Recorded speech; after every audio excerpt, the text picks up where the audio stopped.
Ah, great. Wonderful. Okay, so we will go ahead and get started.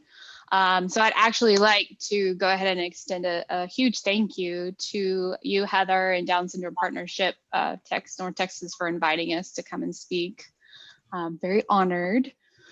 So I'll tell you just a little bit about myself. If you can go ahead and go to the next slide. My name is Lacey Eaton, and I am a licensed professional counselor. I am the owner of Woven Wellness, in which I provide behavioral support, counseling, and training for people with different abilities, as well as consultation and training for families, agencies, and direct support professionals. The last 13 years, my work has primarily been with individuals with intellectual and developmental disabilities. And prior to that, I worked with individuals in nursing homes, assisted living, and even their own home that were faced with physical disabilities, mental illness, and or dementia. I'm also a certified SAMA instructor. SAMA is a risk management alternative to managing aggression. So you learn effective skills to prevent and manage aggressive behavior. And the ultimate goal is to diffuse a situation and reduce the chances of physical aggression. So some of what I have integrated into this presentation, I learned from my SAMA training, and the rest is just a combination of experience and research as well. So we can go ahead and go on to the next slide, Heather. So today we're going to talk about some of the tips and techniques for self-regulation and co-regulation. And co-regulation is kind of just a fancy word for skills to help someone else regulate through a situation. So the first concept, well, we want to identify the causes of dysregulation, right? What are some of the reasons that someone would be dysregulated in the first place? Also some tips and techniques, and then also kind of identify some of the challenges and limitations that prevent a healthy lifestyle and those coping skills that can be really helpful. Benefits of physical activity on physical and mental health, which is why it's so great that Jessica and I have paired up on this. I'm very excited about that. So we can go ahead and go on to the next slide. So one of the concepts that I really love, and the reason I brought up SAMA is because I love this concept of SAMA and I apply it to a lot. Join and follow to lead it's one of my favorite components. The idea of join and follow to lead is that in order to help someone that is essentially going in the opposite direction that we want them to, it's easier to join with them, follow, then lead. So if we move forward with opposition, we may continue to sit in the same place, or things may get worse, such as two people sitting in a canoe. If you think of them facing the opposite direction and they're rowing in the opposite direction, you're not really going to go anywhere. You kind of just get stuck and you're going to run into a lot of resistance and wear each other out. It's kind of the same idea, right? So in order to get to where we're going, we kind of got to make some adjustments. So it might be a silly example, but it's the best example I can kind of explain. Is have you ever picked up one of those carts at the store and the wheels just don't quite align right? And you push it forward, but you can't pull it back because the wheel gets stuck. So it's just easier to go forward in a circle to get to where you want to go than try and move it backwards. It's kind of the same concept of join and follow to lead. So when we try to dominate or win a situation, it becomes a competition. And then in that situation, we'll fail. Everybody loses in that situation. But when helping someone regulate, that starts with us. And that's when co-regulation comes into play. So we have to be able to connect with someone in their most difficult moments. So this means we join with them. And no, I don't mean, if someone's running around and breaking things and tearing things up, that doesn't mean join in and do that with them. That's not what I mean. However, if that works for you, that works for you, but that's not what I'm encouraging. So helping someone regulate starts with knowing the person. And so with this group, I believe everyone is a family member. And so as a family, you already know this. You're the expert on your child. And if you're a direct support professional or a teacher or a social worker, this is equally as important as well. It's important to know the person's likes, their person's dislikes, what motivates a person. Using the person's strengths in their most difficult moment will be incredibly helpful as well. So once we can connect with a person and join with them, then we follow their lead and start to figure out, what do they need? I know these sound simple, but you'd be shocked at how many times this could be the case. Are they hungry? Are they hot? Are they sad? Are they frustrated? Are they tired? Did they have an overstimulating day? We all have those days too. What we don't want to do is assume. However, if we know without a doubt what's going on, we can always start there.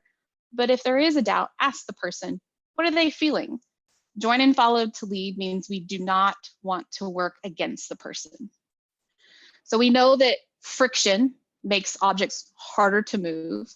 The same applies to what I guess I would like to call emotional friction. So examples of this would be like a raised voice, cursing, waving hands, slamming items, giving demands. I mean, just think about that. Is that something that works for you? You know, that can be really aggravating. So we want to recognize that in them, that we see that they're having a hard time. And if we can show the person, hey, I see you and I can see that you're having a hard time. I'm here to help you work through this. Many times people will calm. And I know it's not always that simple. Like I'm not saying that in any shape or form that every situation is going to be that simple. Start. So even Monday evening this week, I was at a home and we were faced with a really difficult situation. And as a result of that situation, the person I was working with became extremely dysregulated. She became very upset. She was crying, she was screaming, and she started self-harming. The person that was there told me, she goes, there's no way she's going to calm down if you're in the room. And about 5 minutes later, she walked back in and she was calm. She was shocked because a lot of what I did was just assure the person that I was there to help and that I really want to hear what they have to say and to be able to talk through that situation. And it was that simple in a very difficult situation for her. So instead of reacting and becoming dysregulated yourself, we have to remain calm and let our loved one know that we're there to help them through whatever struggle that they're facing. So we can't find that out when a person is in their most heated moment of emotion. That's very hard for anyone. So first we help calm, then we try and figure out what is going on to try and understand the reasons for that dysregulation. So what are some of those reasons? So we'll go ahead and go to the next slide, Heather. These are going to be just some of those reasons. And I'm going to give you some examples of each one. Some of them are self-explanatory, but I do want to make sure I give some examples. So changes in routine. We all know that this can be dysregulating for someone, but it actually isn't the thing that comes up the most for me.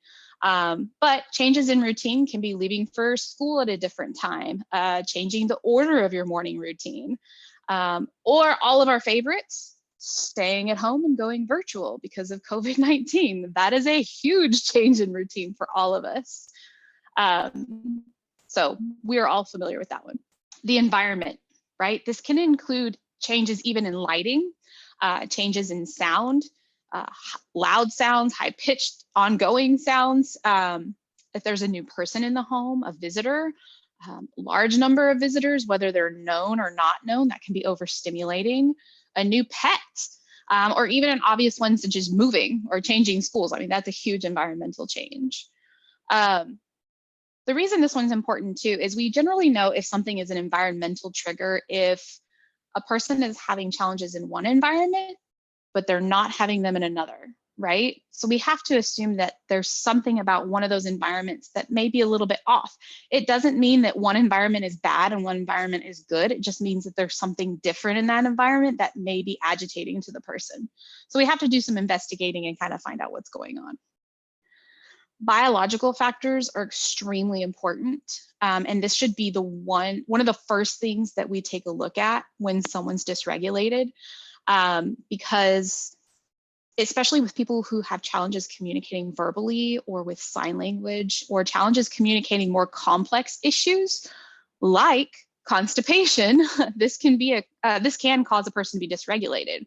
And I ask all the time, have you pooped today? It's one of the first questions that comes to my mind. It sounds silly, but we have to consider the health concerns that do occur in people with intellectual and developmental disabilities. And impaction is one of the leading causes of death in this population. And so we have to pay attention to those things. Constipation is kind of a hard concept to communicate if we don't have the language for it. So we have to be comfortable talking about that. So that one is really important. We also have to take into consideration biological changes in the body, such as puberty.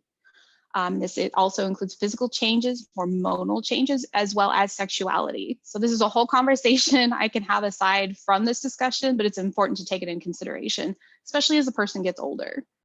And in regards to people with Down syndrome specifically, and I'm sure I am preaching to the choir, but just to do my due diligence, I would like to mention, there is a higher occurrence for heart defects, infections, thyroid disorders, sleep problems, and dementia in people with Down syndrome. All these things can cause mood disturbances.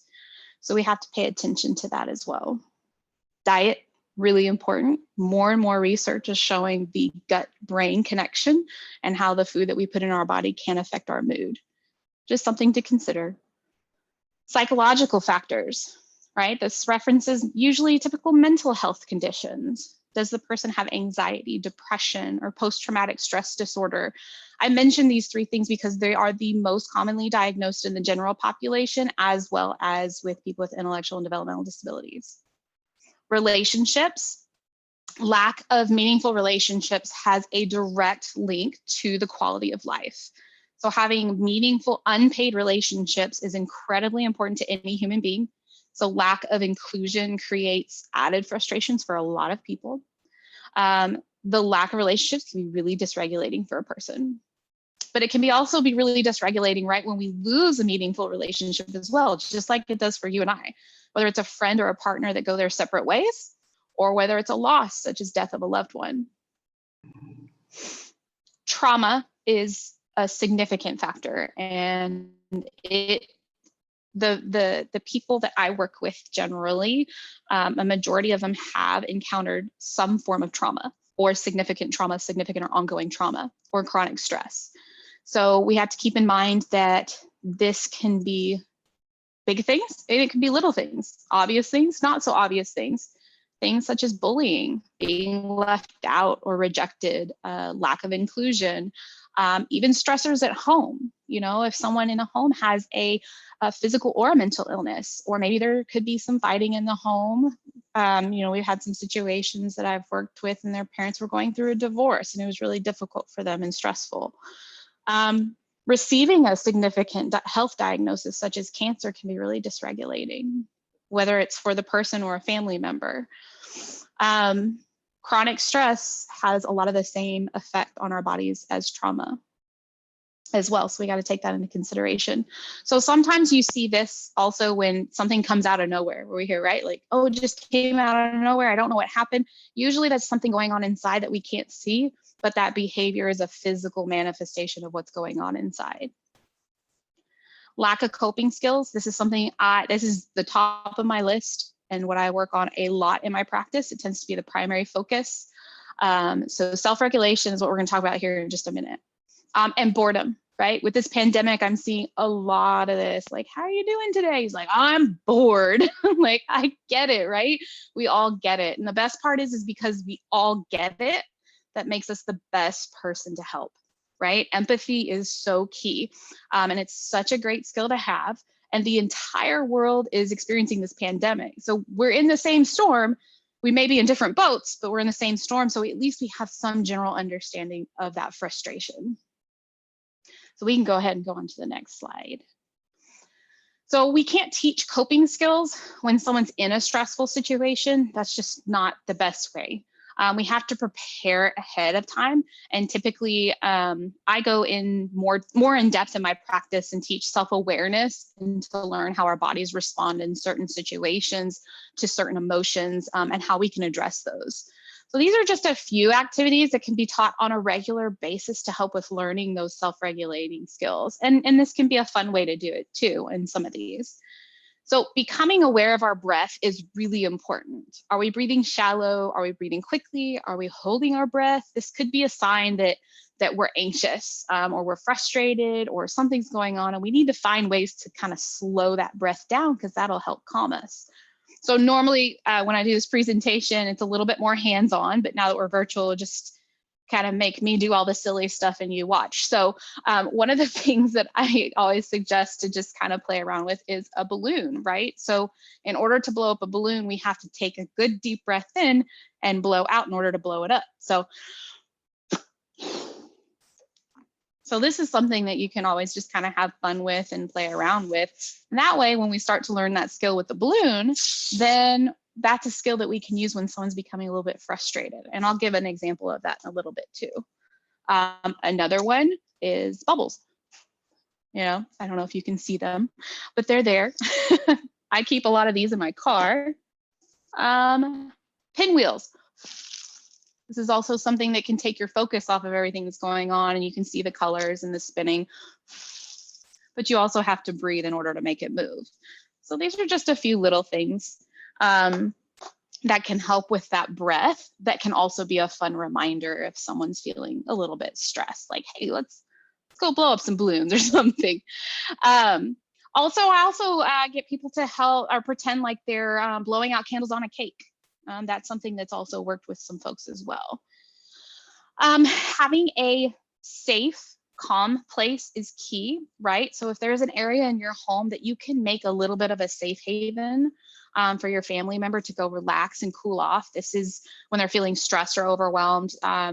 This could be really helpful, and we want to use it as a positive experience, right? Avoid using it as a punishment per se. You know, at a tone, this is like, just go to your calm space. You know, that's not going to be helpful. We want to make sure we have a positive connotation with that, and learning how to use that as a helpful tool. Weighted blankets, I know you hear this a lot. They're really helpful, and especially if it's something that you can sit in your lap. Some of the sessions I have with clients, we have a weighted blanket in their lap, and it helps calm them and gives them a little bit of security. I also teach people to shake it off, right? When we just shake, and Jessica probably knows this too, like if we just shake our bodies off and we can get our whole body moving, shaking our legs, shaking our waist, shaking our arms, that can help us release some energy, and it can actually produce some chemicals in our body that are naturally mood boosting. So we're not asking anyone to shake off the emotion and invalidate those emotions. What we are asking them to do is kind of shake off the physical response to this.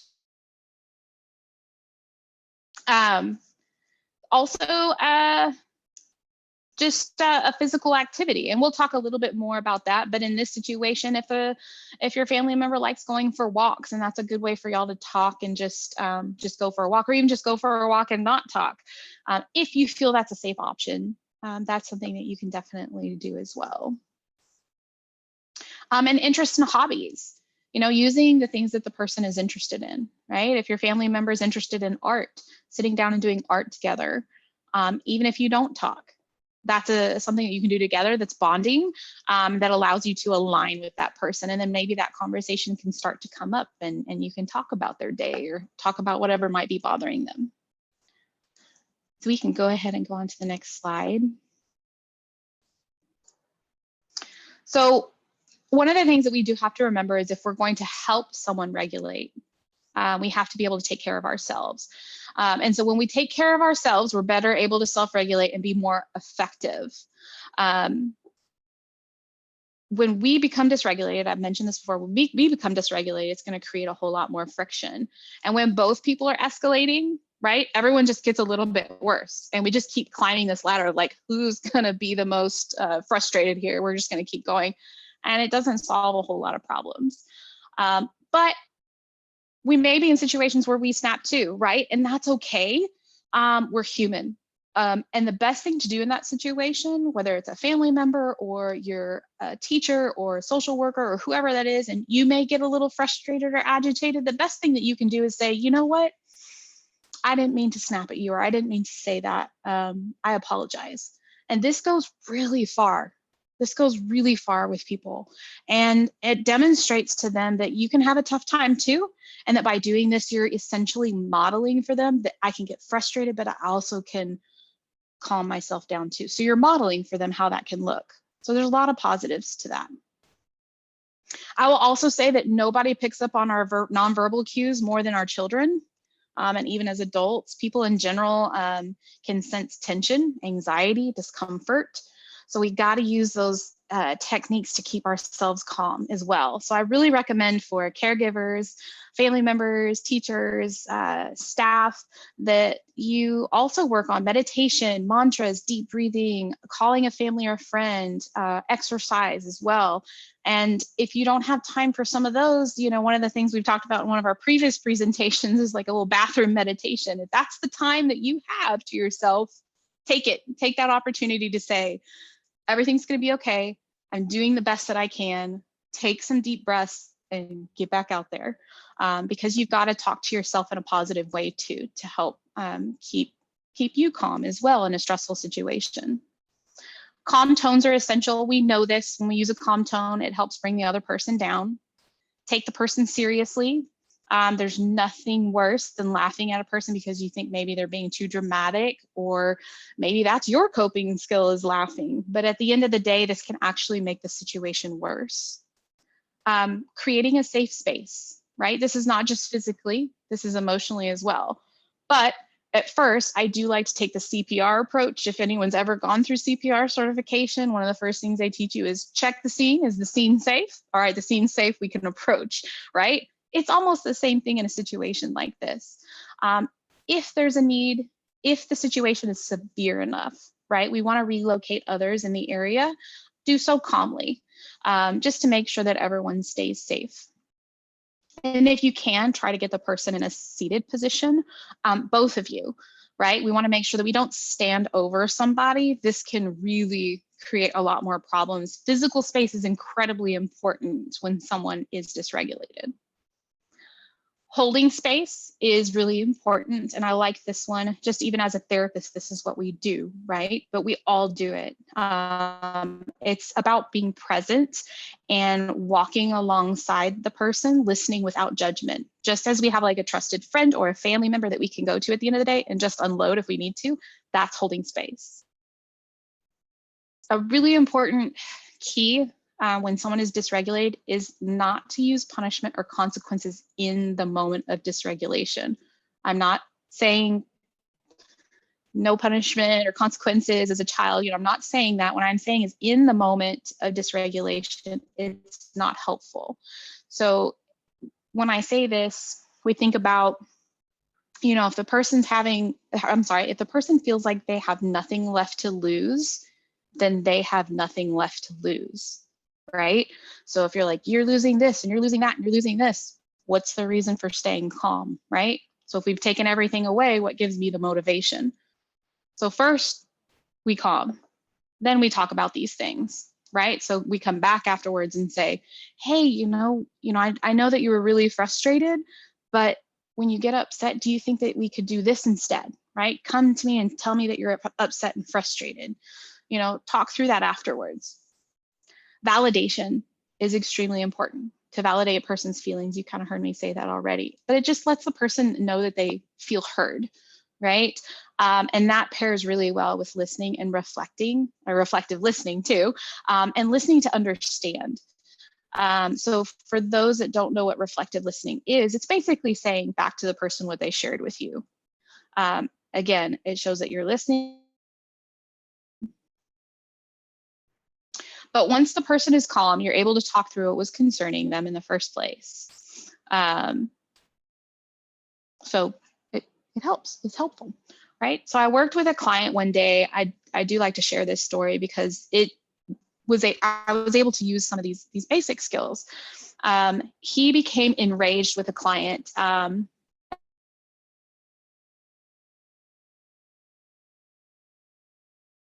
Object. And he's about a foot taller than me, and I'm pretty tall. So he was really tall. I walked up to him, and I'll just call him John. And I said, John, I can see that you're upset. Let's talk about it. And he had rage in his eyes. He was set on his target. He was like, I'm mad at him. I could just tell he was. But before, we could do that. I said, I need you to take a few deep breaths with me. And I said, can you breathe in for me? And he did. I said, good. Now, can you breathe out for me? He did. I praised him again. I said, you're doing a really good job. Let's try it one more time. Okay. Breathe in with me and breathe out. And I had my hand over his. I was able to remove the sharp object without anyone getting hurt. Now he did try to run after the other person, but I was still with him and asked him to stay back with me. I asked him if he would sit down with me, right? So it's important to note that I asked him and I didn't tell him. Because if I tell him, he'll become more defensive. But if I ask him, he was more likely to sit for me. And he did. So it made a really big difference. So we took a few more deep breaths together, and then we began talking about what he was angry about. And then we discussed different ways to handle the situation differently in the future. There was no disciplinary action. He rightfully got upset based on what happened and what he told me. He was just handling it in an unhealthy way, but no one had really taught him any coping skills. We all need help from time to time, and everyone is entitled to a bad day. We want to make sure that we're not holding anyone else to a higher standard than we hold ourselves. So if we can go ahead and go to the next slide. I couldn't get away with doing a presentation without at least one pun.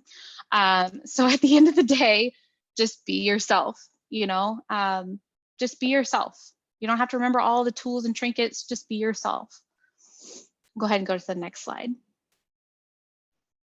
But one thing we have to remember is what doesn't work. And what doesn't work is never in the history of calming down has anyone calmed down by being told to calm down, right? It doesn't work for me.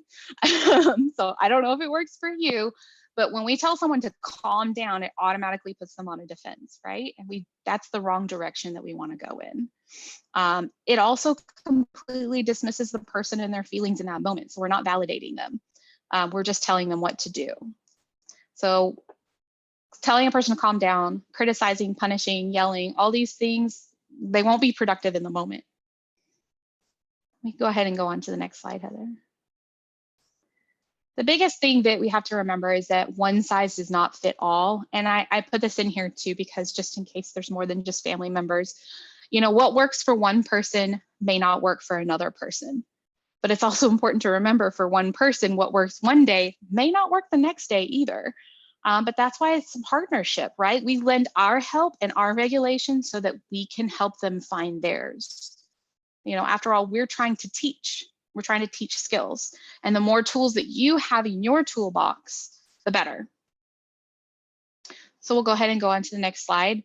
And so right now, we got to understand that sometimes people just need to burn off energy. There may not be anything going on. Maybe they just need to burn off energy. And especially right now, more than ever, people have been cooped up. They're in their homes, they have energy built up, and they're not able to do all the things that they got to do. And all that fun physical activity is not available to us. It's a little bit more now, but it wasn't at the beginning, I'll guarantee that. So we'll go on to the next slide. So what are we going to do with all of this energy, right? What are we going to do? Or even lack of energy. When we have the lack of energy, we want to do something with it too. So we'll go on to the next slide. So what we're going to do is we're going to get up and move, right? And again, this is why I'm so excited that Jessica and I are still doing this together. This is great. So I love what Jessica does, and I'm going to turn over here to her in just a moment. So why is this even important? Movement is so important, not only for our physical health, but also our mental health. And exercise can be a wonderful preventative intervention, right? So this can be added to those skills we talked about before. This can be really preventative. Sometimes we can't call it exercise. This I know doesn't work with everyone. When they hear the word exercise, it's like, nope, I'm not doing it. I'm not going to exercise. But sometimes I call it movement. What have you done to move today? Or have you done any dancing lately? Or play a game that requires physical activity and don't call it exercise. And even stretching is helpful. So I usually know the people I work with, like who can hear exercise and who can't. But sometimes it doesn't always work out. So we got to work on our language sometimes too.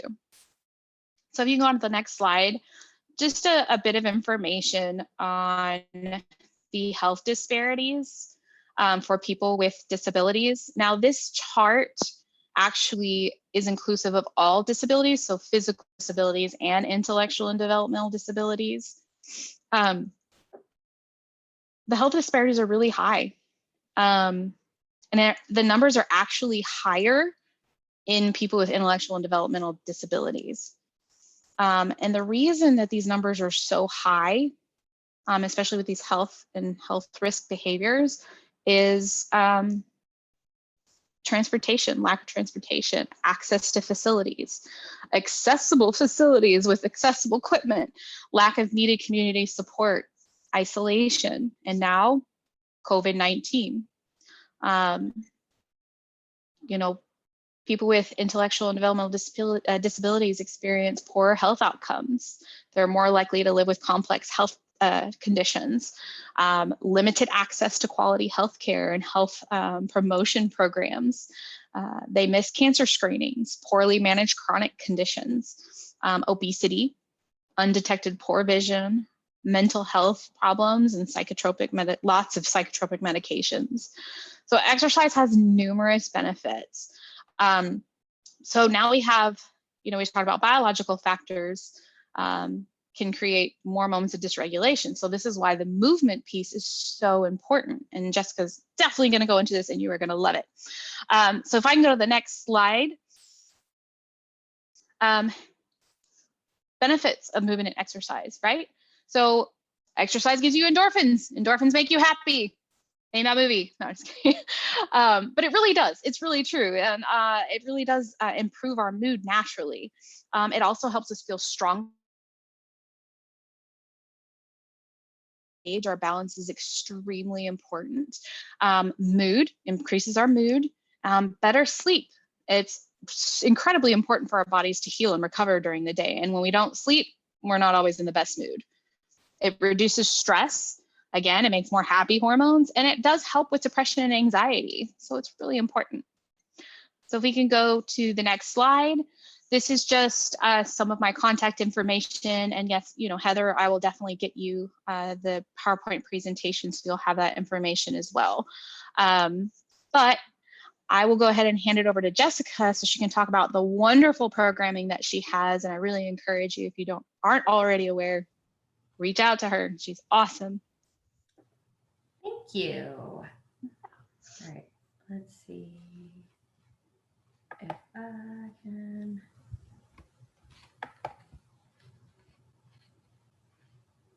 Haha, look at that.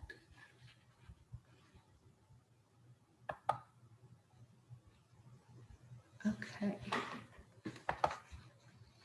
Let's see, can you guys see that? Maybe.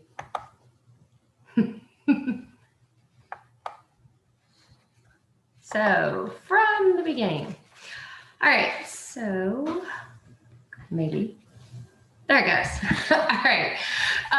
So I manage FitAbillity TX. We are a nonprofit that provides strength training, flexibility training, mobility training to people with physical and intellectual disabilities.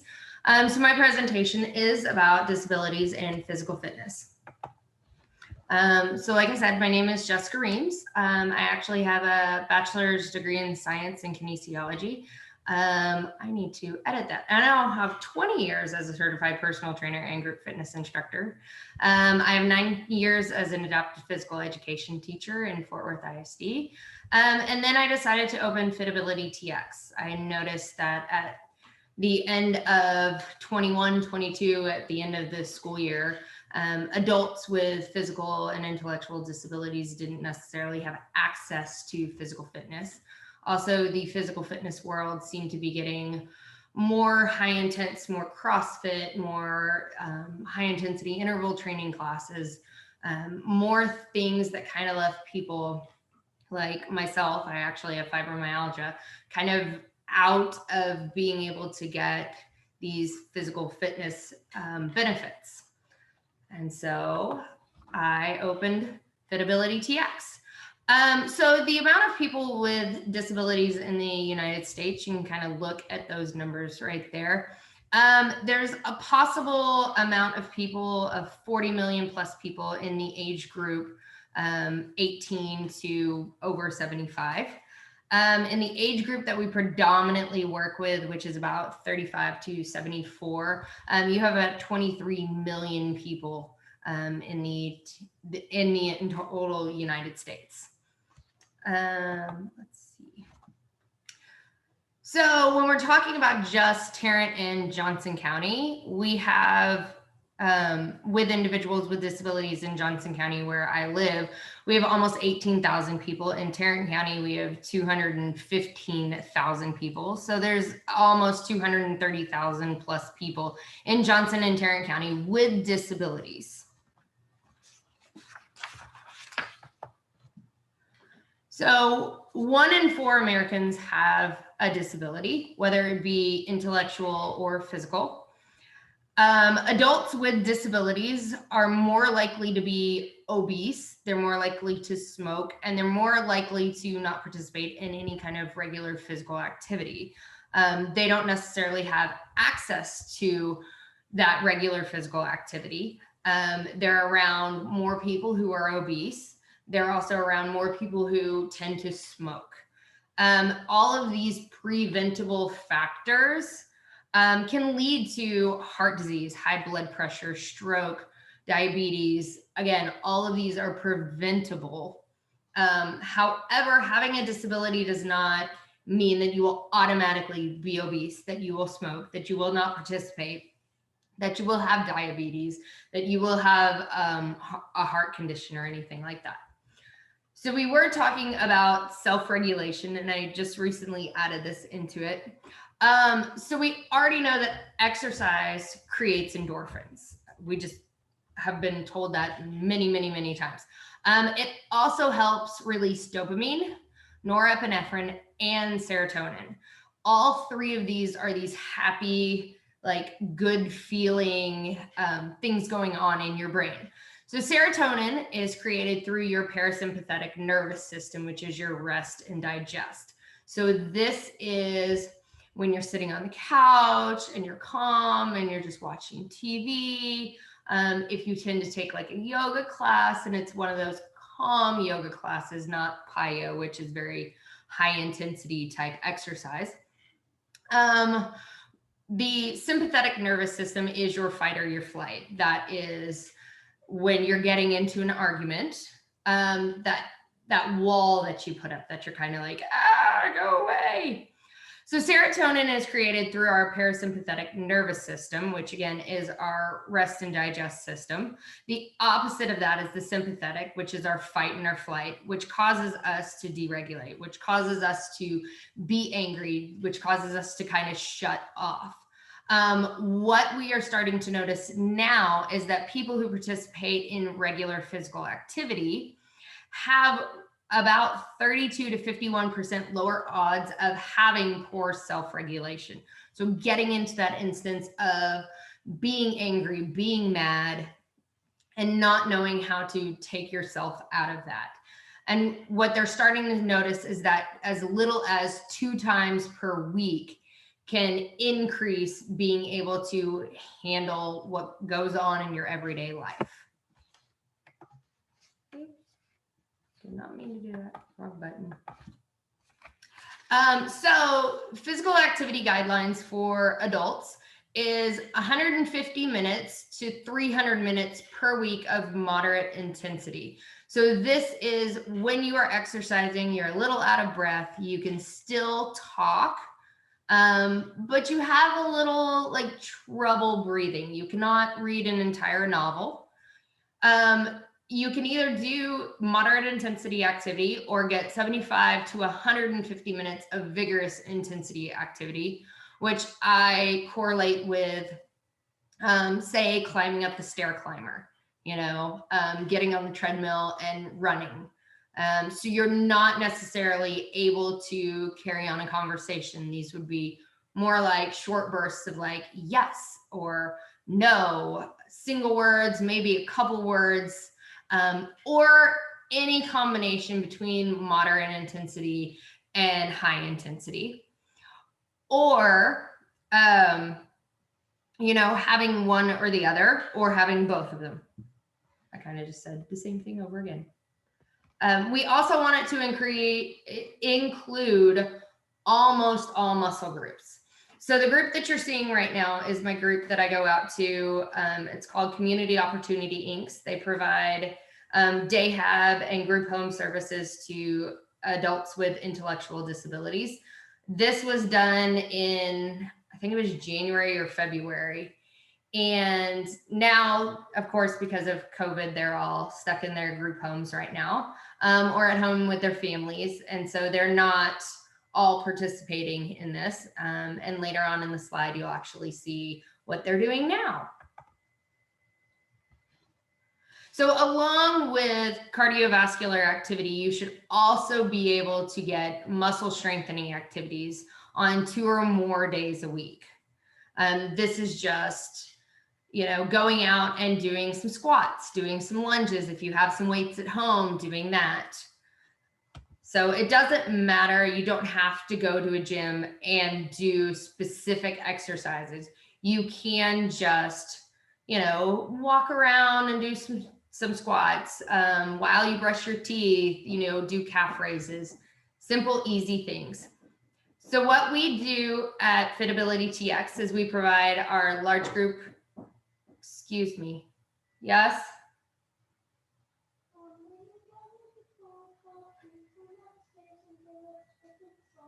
Yes, I will give you a hug and kiss. Good night. It's bedtime for my little ones. And one of them was on the door tapping. So we provide large group fitness classes, typically at your day hab facilities. We also were, before COVID hit, offering free fitness classes to anybody who showed up. Those didn't happen very often. We only had it 3 times before COVID shut it down. We do offer small group services, which will be about 3 to 4 individuals in doing the same sorts of similar activities.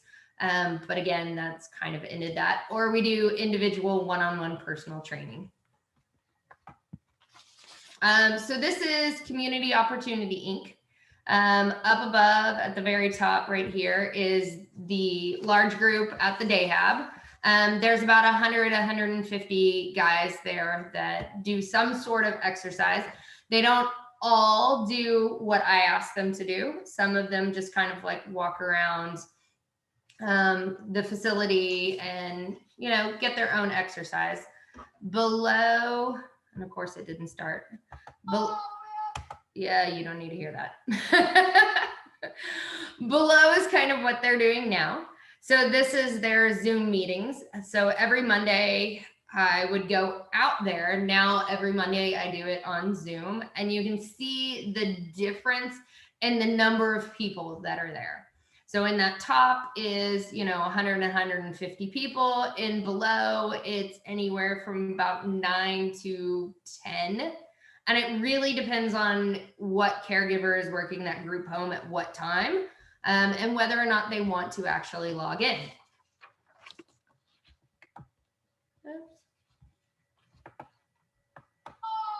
Okay, I do not want to hear that. Y'all don't want to hear me scream. And I scream when I teach. I'm a very, very loud person. So this is Neil. And so his mom and I met at a 5K that we did in the area.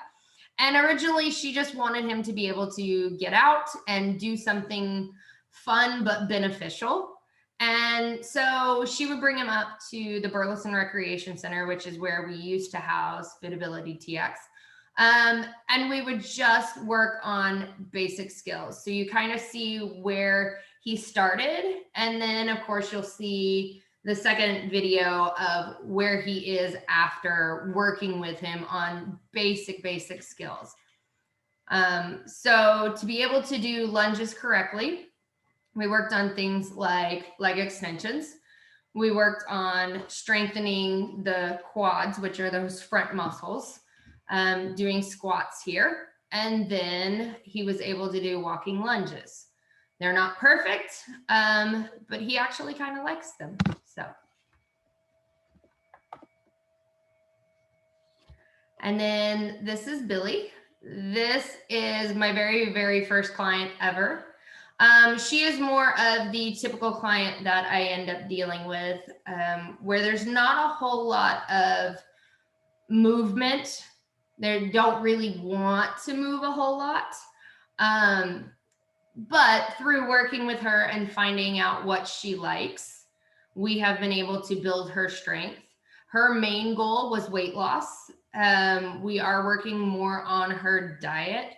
Since COVID hit, she has actually ended up gaining all 30 pounds back.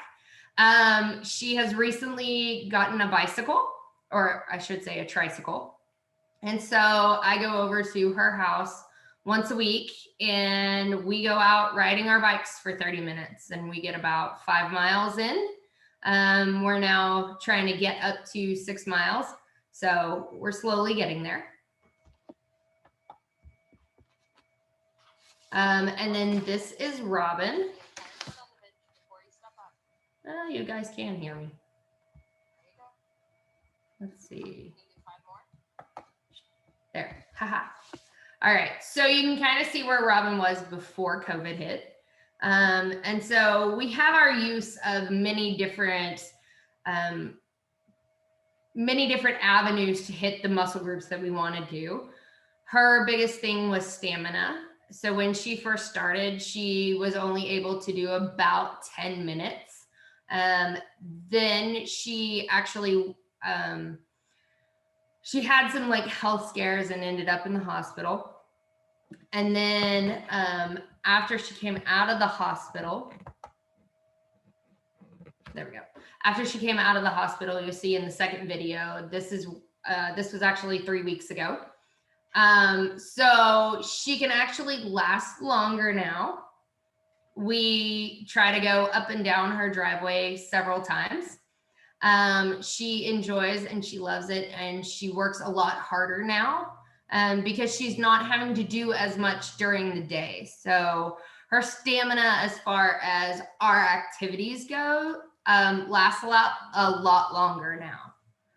So this is just a handful of the guys that I like to work with. And so normally I would take you through kind of a short workout, and I'll just kind of show you some of the activities. I won't take you through the whole song, but oh, okay. Or not. Ta-da. See if I can get it. Can you guys hear that? Maybe. All right, so all I want you guys to do is just open and close your hands.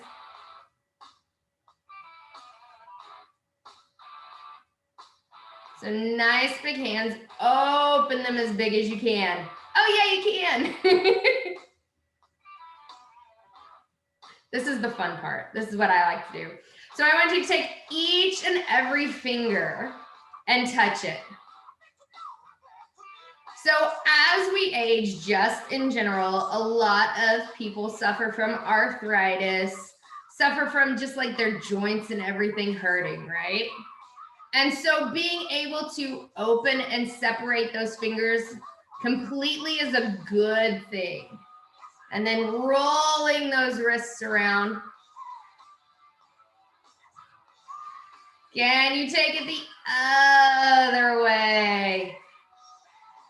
And so basically what we do is we just go through every single joint and kind of roll through it, work through it, and warm everything up, because you can't just go running a marathon right out the door, right? You have to kind of like walk it off a little bit, get everything going, get the blood pumping.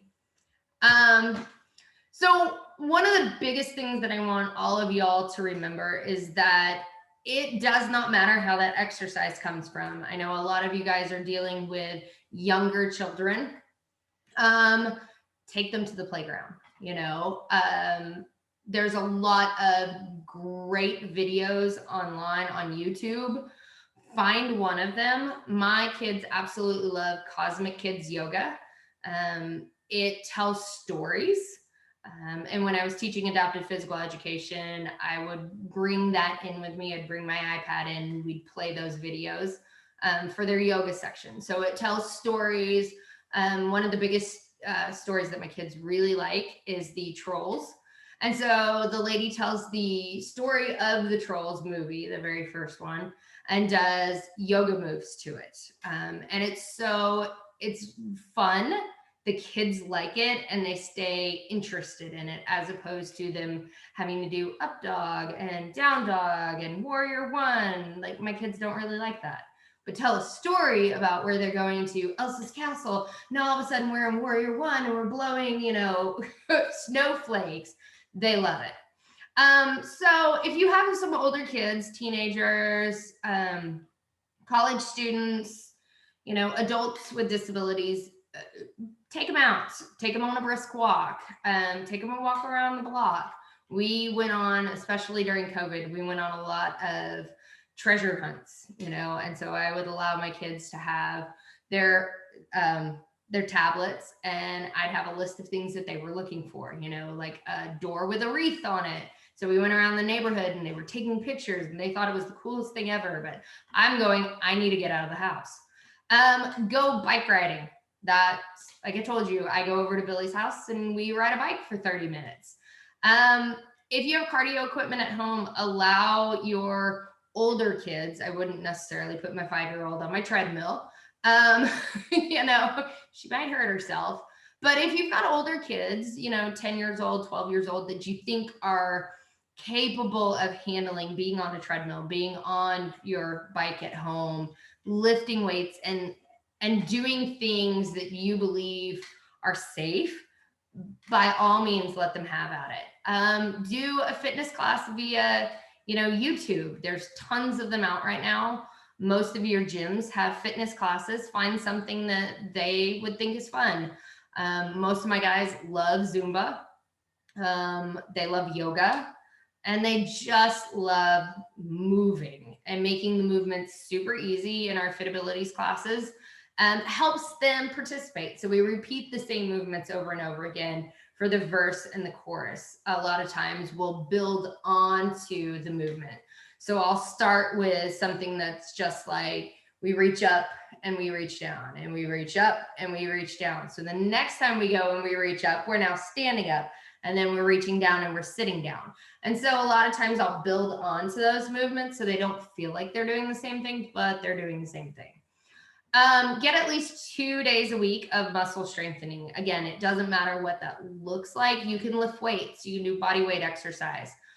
Biggest thing is avoid inactivity. That is I would love to say the number one killer, but it really is when you're talking about heart disease, obesity, high blood pressure, diabetes. These are all, again, if you're inactive. And then the other side of this, make healthier eating choices. If you're eating a lot of processed foods, if you're eating a lot of sodas, one of the biggest things that I've had to teach some of my guys at the day have is not to drink the sweet tea, to drink the unsweet tea, to drink the water with the juice additives as opposed to the fruit juice. Eat your whole grains, your lean meats, and your vegetables. Even if, they only eat one vegetable, fine, they're eating vegetables. One of the biggest things that we need as a society to start doing is eating more vegetables. So not just waiting to the end of the day and having a salad with your dinner, but also having like some sort of asparagus or spinach with your breakfast, So if you're making eggs and bacon, having an omelet, adding that into it, adding a vegetable at lunch, adding a vegetable at dinner. So not just saving it at the end and going, oh yeah, I had my, 5 servings of vegetables in my salad because I ate tomatoes and corn, which really isn't a vegetable, but lettuce, I ate carrots, that counts as 5, right? The other thing is smaller portions. So one of the things that my family does is we have dinner plates, and they're huge. They're 12-inch dinner plates. And then we have salad plates, and we always eat on the salad plate, except at Thanksgiving and Christmas. Those are the only 2 days that we pull out the big dinner plates. The rest of the time we eat on the salad plate. If it doesn't fit on the salad plate, then we don't typically eat it, So we're able to fit our vegetables, our meats, our whole grains on our salad plates. So eat smaller portions. So that is my biggest takeaway. Avoid inactivity, do some sort of physical activity. Your goal with physical activity should never be weight loss. It should be being healthier, especially with somebody who is already obese and unhealthy. You don't want to say, I want you to lose weight, because then it makes this concrete goal of, if I don't lose weight, then I'm not doing good. However, if we're exercising 3 to 5 days a week, 2 to 3 days a week, and we start to lose weight, then praise that and be like, oh, wow, did you notice you lost 5 pounds this past month? Like, that's awesome. I'm so glad you've also worked out this many days. So let's continue doing what we're doing. But don't set the goal of being, we have to lose weight. Be like, we have to work out today. We have to, stop eating the cookies that we eat every single day, or the cupcakes, or, the junk food. Start setting in the, let's add a vegetable. Let's add a whole grain. Let's change this. Let's go out for a walk. So down at the very, very bottom is my information. So that is my direct phone number. It's my cell phone number. It's also my business number. And then that is my email. If you guys have any questions whatsoever, please feel free to ask. And I'm always willing to answer any questions you guys have. So that is about all I have. Awesome. Thank you so much. That's a really good presentation. A lot of really good information. Did anyone have questions for either of them?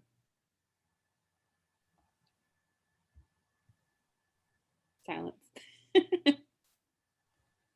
Y'all did such a good job with the information.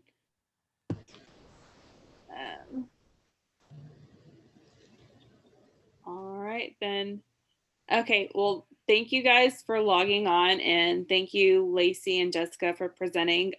This presentation is going to be available online, and if you want a copy of the presentation, just email me and I will get you one. So if nobody has any questions, then we will go ahead and conclude the recording and the Zoom meeting. Thank you so much, Heather. Yes, right. thank you. Thanks, guys. Can you just turn over the host, or back to me? I think I know how to do that. Hold on, I can reclaim it. I got it. Okay. Awesome. Thank you both so much. Thank you. Thank you.